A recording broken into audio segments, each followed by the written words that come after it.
middle to the outside edges. Alright, now I have pruned the roots back after getting the bottom done. So now you notice, let's go back and look at something. Yeah, see how it's much larger than the black pad here on top? Okay, there's what I'm talking about. Now, as we go up here, see how much I've taken off? So, a couple inches all the way around. And this isn't an extreme root prune. Okay, so there's the top. Now I've prepared the pot. I've added a little of my soil to the bottom. My soil mix is basically a turfus, a gravel. I use a composted granite, or a decomposed granite, excuse me, not compost, decomposed granite, and sifted pine bark. Wires in to hold the tree in place, that's essential. If you put a tree in a pot and you don't tie it in, you're taking a really big chance on losing that tree. While that tree's getting established, if the wind blows or it gets moved or something like that, it wiggles in the pot, it breaks those fine root tips. That happens a few times in a row, and all of a sudden it's not growing any new root tips, and it won't take up water, and the tree dies. So I think it's essential that you secure them in the pot. Secure them in the pot with the wires. I typically use aluminum wire. I know some people that will use copper. I know some people that use insulated wire. There's a lot of different choices. I use aluminum because it's cheaper. Okay, once you bring it up, you can bring the wire ties together. I'm sorry about this picture, it's a little blurry there. And begin twisting them. I'll show you some other pictures here. Once you get the wires, the tree firmly in place, the wires twisted together a little bit, you use your pliers, and now the trick is to pull directly up as you pinch down with the plier tips, and then pull towards you just gently, and then twist.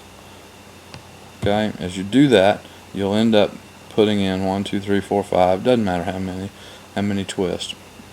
And then I cut it off, fold it down. Alright, now I've put in more soil. This root ball is really a tight root ball, so there's not a lot of opportunity to work soil into the root ball. You're really just filling in around it. But one of the things I feel is really important on most bonsai pots is I like a little bit of edge right there from the soil down to the edge of the pot. So when I water, if the soil was all the way up here at the top and compacted, the water would just run right off, wouldn't necessarily go through the pot. Now the water hits this edge, and as it hits that edge, it's going to sink down into the pot, or more of it's going to sink down into the pot. So now I'm working it into the roots. But as I said, these roots are trimmed short, and there's not a whole lot of working it in. You get the tree secure, you add some gravel at the bottom, secure the tree, then add the rest of the soil. Let me back up there. I do not add gravel at the bottom. I add soil at the bottom. Put the tree on it, tie the tree down, add more soil in. Then you want to work that soil into the roots. Basically, the goal is to remove any air pockets. Some people will use a chopstick, and they'll use a circular motion with that chopstick. That circular motion will help settle the soil down into any air pockets or holes that might exist in the pot. Do that all the way around. I also like to use my fingers. I can get a chopstick in there, but I can get my fingers in there and I can feel how tight the soil is, how much it's been compressed. I try to let my fingers give me more information than the chopsticks do. So, alright, now I'm going to water it. I always submerge newly potted bonsai. A long time ago I used to use that, oh god, what was it, Super Thrive.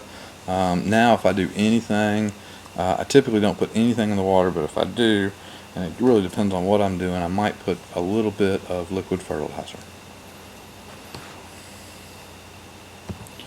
Alright, you notice back here that the bark is floating off the soil surface. So that's going to leave turfus and gravel right on the soil surface, which is fine, which is okay. But I'm in the Midlands, Piedmont area of South Carolina, and it gets so hot here. I mean, 100-degree days are typical. High humidity. It's just nasty hot, and I like to have some kind of protection on the soil surface. As you can see, moss ends up growing up the trunk and can actually mess up a tree. So I'll typically put sphagnum moss. When I say moss, I'm talking about live green moss. So I'll typically put sphagnum moss on a lot of my plants. I chop it up fine. I take long fiber sphagnum moss, buy it in bulk, and cut it up till it's in little tiny pieces. You can see most of the bark is gone. Now I'm going to, and you can see I also have my edge. Okay, remember that edge I was telling you about. Alright, all my soil's nice and settled in now.